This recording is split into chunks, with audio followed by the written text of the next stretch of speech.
12월의 서울. 밤 11시. 장례식장 복도. 그곳에서 한 여자가 문 밖으로 밀려났습니다. 자기 어머니 빈소에서. 오빠들 손에 의해. 나가. 넌 이 집 핏줄이 아니잖아. 수십 명이 지켜봤습니다. 아무도 막지 않았습니다. 쫓겨난 여자의 이름은 이소원, 32살이었습니다. 여러분, 지금 두 가지가 궁금하실 겁니다. 왜 오빠들은 어머니 빈소에서 여동생을 쫓아냈을까요? 그리고 7일 뒤 유언장이 열렸을 때 왜 오빠들은 그 자리에서 무너졌을까요? 그리고 더 놀라운 사실은 어머니는 이날을 7년 전부터 준비하고 있었다는 겁니다. 지금부터 들려드리겠습니다. 구독 한 번만 눌러주세요. 바로 시작합니다. 이소원 32세. 서울 마포구 출판사 편집자. 조용하고 눈치 빠른 막내딸. 어머니를 세상에서 제일 사랑했습니다. 이철민 46세. 첫째 오빠. 건설사 이사.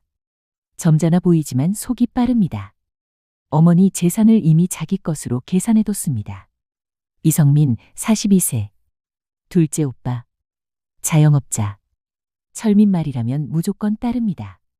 그러나 양심이 남아 있습니다. 최준서 44세. 변호사. 7년 전 박정숙 여사가 단 한 번 찾아와 유언장을 맡긴 사람입니다. 소원은 부고를 직접 들었습니다. 오빠들한테서 연락은 오지 않았습니다. 국화 10송이를 사들고 택시를 탔습니다. 몸이 덜덜 떨렸습니다. 장례식장 입구. 철민과 성민이 서 있었습니다. 기다렸다는 표정이 아니었습니다. 맞겠다는 표정이었습니다. 철민이 말했습니다. 소원아, 엄마가 너한테 남긴 건 없어. 그냥 가. 소원은 멈췄습니다. 오빠, 나 조문하러 온 거야. 우리 엄마잖아. 철민이 잠깐 멈췄습니다. 수십 명의 조문객이 복도를 메우고 있었습니다. 그가 다시 말을 이었습니다. 어디서 데려온 건지 우리도 몰랐어. 피 한 방울 안 섞인 거 알지? 복도가 얼어붙었습니다. 조문객 두세 명이 뒤를 돌아봤습니다. 어머니 지인으로 보이는 70대 여성이 손을 입에 가져갔습니다. 저게 무슨 소리야? 저 아이가 정숙이 막내 아니야. 옆에 있던 조문객이 낮게 말했습니다. 쉿. 조용히 해. 아무도 나서지 않았습니다. 누구도 소원 편을 들지 않았습니다. 왜 그랬을까요? 빈소 앞에서 형제 싸움에 끼어들 사람은 없습니다. 그게 사람들의 방식입니다. 성민이 작게 말했습니다. 형, 그래도 여기서는. 됐어. 소원아, 마지막으로 말한다. 나가. 소원의 눈앞에 순간 다른 풍경이 스쳤습니다. 7살 소원. 이 장례식장이 아닌 공방 앞 골목이었습니다. 학교가 끝나면 매일 뛰어왔습니다. 공방 문을 열면 재봉틀 소리가 났습니다. 어머니가 고개를 들고 웃었습니다. 엄마, 왔어? 손 씻고 와. 간식 있어. 그때는 몰랐습니다. 오빠들이 자신을 어떻게 보는지. 12살 때였습니다. 처음 들었습니다. 엄마, 쟤 어디서 데려온 거야? 친구가 물어봤어. 어머니가 부엌에서 아무 말도 하지 않았습니다. 그 침묵이 소원 평생을 따라다녔습니다. 소원은 다시 현재로 돌아왔습니다. 국화 다발을 바닥에 내려놓았습니다. 아무 말도 하지 않았습니다. 그냥 돌아섰습니다. 장례식장 밖은 비가 내렸습니다. 소원은 처마 아래 서서 빗소리를 들었습니다. 배신이었습니다. 억울함이었습니다. 그런데 더 무서운 생각이 들었습니다. 어머니도 알고 있었을까? 이렇게 될 거라는 걸. 한편 빈소 안에서는 오빠들이 낮은 목소리로 이야기하고 있었습니다. 성민이 말했습니다. 형, 그래도 너무했던 거 아니야. 다들 봤잖아. 됐어. 엄마 재산 문제가 먼저야. 소원이 끼면 복잡해져. 그게 전부야. 그래도 어렸을 때부터 같이 자랐는데. 자랐다고 가족이야. 피가 달라. 성민이 아무 말도 하지 않았습니다. 그 침묵이 동의는 아니었지만 반대도 아니었습니다. 철민은 이미 다 계산해뒀습니다. 마포구 건물, 통장, 공방 설비까지. 그런데 철민이 모르는 것이 있었습니다. 어머니는 7년 전부터 이 날을 준비하고 있었습니다. 여기서 끝난 줄 알았죠. 그런데 이제부터가 진짜입니다. 그날 새벽 2시. 소원은 장례식장 앞 편의점 의자에 앉아 있었습니다. 편의점 안에는 사람이 거의 없었습니다. 소원은 컵라면을 하나 집었습니다. 라면 뚜껑을 열었지만 한 입도 먹지 못했습니다. 그때 휴대폰이 울렸습니다. 모르는 번호였습니다. 이소원 씨. 저는 변호사 최준서입니다. 박정숙 여사 유언 집행인입니다. 소원이 굳었습니다. 법원에 공탁된 유언장이 있습니다. 장례 7일 후 개봉 절차가 진행됩니다. 반드시 오셔야 합니다. 유언장이 있었습니다. 오빠들이 모르는 유언장이. 그리고 소원 씨에게만 전달하라는 개인 서신도 있습니다. 장례 중에 직접 전해드리겠습니다. 전화가 끊겼습니다. 왜 어머니는 7년 전부터 이걸 준비했을까요? 소원은 그 질문을 안고 새벽 내내 잠을 못 잤습니다. 장례 사흘째. 소원은 빈소에 들어가지 못했습니다. 주차장에서 어머니 영정을 멀리 바라봤습니다. 엄마, 나 여기 있어. 그때 흰 머리에 노부인이 다가왔습니다. 소원이니? 정숙이 친구야. 40년 친구. 노부인이 봉투를 꺼냈습니다. 장례 끝나기 전에 직접 전달하라고 했어. 봉투 겉면 어머니 손글씨였습니다. 소원에게. 엄마가.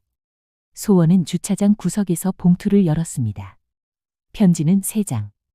볼펜으로 꾹꾹 눌러 쓴 글씨였습니다. 편지에는 이렇게 적혀 있었습니다. 소원아, 너는 내 딸이다. 가슴으로 낳은 딸이야. 유언장이 열리면 다 나온다. 놀라지 마라. 그리고 공방 책상 오른쪽 서랍. 빨간 노트 찾아봐. 엄마가. 소원은 한참을 울었습니다. 빨간 노트 안에는 무엇이 있었을까요? 발인이 끝났습니다. 장례식장 복도는 이미 정리되고 있었습니다. 조문객들은 하나둘 돌아갔고 빈소 앞 국화향도 점점 옅어지고 있었습니다. 소원은 계단에 잠시 앉아 있었습니다. 그때 철민에게서 문자가 왔습니다. 상속 문제로 변호사 만날 거야. 너는 오지 마. 소원은 한참 동안 그 화면을 바라봤습니다. 그리고 조용히 휴대폰을 껐습니다. 떠오른 곳이 있었습니다. 어머니의 공방. 소원은 택시를 타지 않았습니다. 그냥 걸었습니다. 장례식장에서 공방까지 걸어서 25분이었습니다. 밤 공기가 차가웠습니다. 골목길은 조용했습니다. 가로등 불빛 아래 소원은 어릴 적 기억을 떠올렸습니다. 초등학교가 끝나면 늘 이 길을 뛰어왔습니다. 공방 문을 열면 재봉틀 소리가 들렸습니다. 엄마, 손 씻고 와. 간식 먹자. 그때는 몰랐습니다. 그 평범한 순간들이 얼마나 소중한 시간이었는지. 공방 앞에 도착했을 때 문은 굳게 닫혀 있었습니다. 간판에는 이렇게 적혀 있었습니다. 정숙 한복방. 불은 꺼져 있었습니다. 유리문 안쪽은 어둡게 보였습니다. 소원은 잠시 문 앞에 서 있었습니다. 그때 어머니 말이 떠올랐습니다. 소원아, 화분 밑에 여분 열쇠 있다. 소원은 문 옆 화분을 살짝 들었습니다. 작은 열쇠 하나가 있었습니다. 어머니는 항상 그 자리에 열쇠를 숨겨두었습니다. 딸이 언제든 들어올 수 있게. 소원은 문을 열었습니다. 문이 열리자 익숙한 냄새가 흘러나왔습니다. 비단 첫 냄새, 다림질한 한복 냄새, 그리고 어머니 향수 냄새. 소원은 문 앞에서 한 걸음도 움직이지 못했습니다. 마치 어머니가 아직 이 안에 있는 것처럼 느껴졌습니다. 공방 안은 그대로였습니다. 재봉틀 위에는 어머니가 쓰던 안경이 놓여 있었습니다. 바늘꽂이에는 여전히 바늘이 꽂혀 있었습니다. 마치 어머니가 잠깐 밖에 나간 것처럼. 소원은 천천히 재봉틀을 손으로 만졌습니다. 차가웠습니다. 그 순간 눈물이 쏟아졌습니다. 엄마. 소리는 거의 나오지 않았습니다. 벽에 걸린 한복들을 바라봤습니다. 그중 하나가 눈에 들어왔습니다. 작은 아이 한복이었습니다. 분홍색 치마에 하얀 저고리. 소원이 7살 때 입었던 한복이었습니다. 어머니는 그걸 아직도 버리지 않았습니다. 왜 그랬을까요? 편지 속 문장이 떠올랐습니다. 공방 책상 오른쪽 서랍. 빨간 노트 찾아봐. 소원은 책상 오른쪽 서랍을 열었습니다. 천 조각들이 가득했습니다. 실 상자, 단추 상자. 하지만 빨간 노트는 보이지 않았습니다. 소원은 서랍을 더 깊이 뒤졌습니다. 천 조각을 하나씩 꺼냈습니다. 그때 맨 아래에서 빨간색 표지가 보였습니다. 천 밑에 숨겨져 있었습니다. 소원의 손이 멈췄습니다. 표지는 낡아 있었고 모서리는 닳아 있었습니다. 누군가 오래 사용한 흔적이었습니다. 소원은 천천히 첫 장을 넘겼습니다. 거기에는 이렇게 적혀 있었습니다. 2017년 3월. 박정숙 기록. 소원이만 볼 것. 소원의 심장이 세게 뛰기 시작했습니다. 소원은 노트를 천천히 읽어 내려갔습니다. 두 번째 장에는 이렇게 적혀 있었습니다. 소원이 처음 데려온 날. 1993년 9월. 소원이 3살. 이기두가 이혼 서류 들고 왔다. 그 옆에 아이가 있었다. 구석에 앉아 아무것도 모르는 얼굴로. 이기두는 보육원 보내면 된다고 했다. 나는 그 말을 듣는 순간 알았다. 이 아이 내가 데려가야겠다고. 후회는 한 번도 안 했다. 그 아이가 내 막내딸이 됐으니까. 소원은 손으로 눈을 덮었습니다. 3살짜리 아이. 구석에 앉아있던 아이가 자신이었습니다. 노트를 계속 넘겼습니다. 2009년 기록으로 넘어갔습니다. 2009년 4월. 철민이가 건물 살 거라고 했다. 서교동 3층 건물. 2억 8천만 원. 돈이 없다고 했다. 내가 냈다. 공방 20년 번 돈이었다. 철민이 명의로 등기했다. 당시엔 괜찮다고 생각했다. 그런데 그 뒤로 달라졌다. 소원이 볼 때마다 눈빛이 달라졌다. 내가 없어지면 어떻게 될까? 그 생각이 들기 시작했다. 노트 뒤편에 영수증이 빼곡하게 붙어 있었습니다. 건축비 영수증, 대출 상환 영수증, 어머니 통장 이체 내역 사본, 2009년 4월 14일, 2억 8천만 원, 출금처 박정숙, 수취인 이철민 명의 법무사 계좌. 모든 기록이 남아 있었습니다. 철민은 어머니 돈으로 건물을 사고 자기 이름을 올렸습니다. 어머니는 그걸 알면서도 14년 동안 아무 말 안 했습니다. 왜 그랬을까요? 노트 마지막 장에 짧은 메모가 있었습니다. 최준서 변호사 연락처 보관 중. 모든 서류 원본 변호사가 보관. 소원아, 이 노트 들고 유언장 개봉일에 가라. 엄마가 다 준비해놨다. 이번엔 엄마가 막아줄게. 소원은 노트를 가방에 넣고 전화를 걸었습니다. 변호사님, 빨간 노트 찾았어요. 잘 됐습니다. 유언장 개봉일에 가져오세요. 이제 준비됐습니다. 같은 시각 철민은 자기 변호사와 통화 중이었습니다. 소원이는 법적으로 상속인도 아니잖아요. 유언장이 있다 해도 효력이 없는 거 아닌가요? 변호사가 말했습니다. 상황 봐야죠. 공증 유언장이면 달라질 수 있습니다. 공증? 설마 엄마가? 철민의 목소리가 살짝 흔들렸습니다. 아직 몰랐습니다. 건물 자금 증빙 서류가 노트에 다 있다는 것을. 이 노트 한 권이 가족을 무너뜨립니다. 유언장 개봉 당일. 서울가정법원 대기실. 소원은 정장에 빨간 노트를 챙겨왔습니다. 최준서 변호사가 입구에서 기다리고 있었습니다. 오늘 차분하게 있으면 됩니다. 다 준비됐으니까요. 잠시 뒤 철민과 성민이 들어왔습니다. 자신들 편 변호사를 데리고. 철민이 소원을 보자마자 눈을 가늘게 떴습니다. 왜 여기 있어? 상속인도 아니잖아. 이소원 씨는 유언장 수혜자로 명시돼 있습니다. 앉아서 들으십시오. 철민의 얼굴이 굳었습니다. 집행관이 봉투를 개봉했습니다. 두꺼운 공증 봉투. 법원 인장. 그 순간 대기실 안 공기가 멈춘 것 같았습니다. 낭독이 시작됐습니다. 제1조. 이소원을 사실상 자녀로 인정한다. 제2조. 본인 예금 및 공방 자산 전액을 이소원에게 유증한다. 제3조. 서교동 건물 구매 자금 전액이 본인에게서 비롯됐음을 증빙하는 서류를 첨부하며 법원에 정산을 요청한다. 철민 측 변호사가 끼어들었습니다. 잠깐요.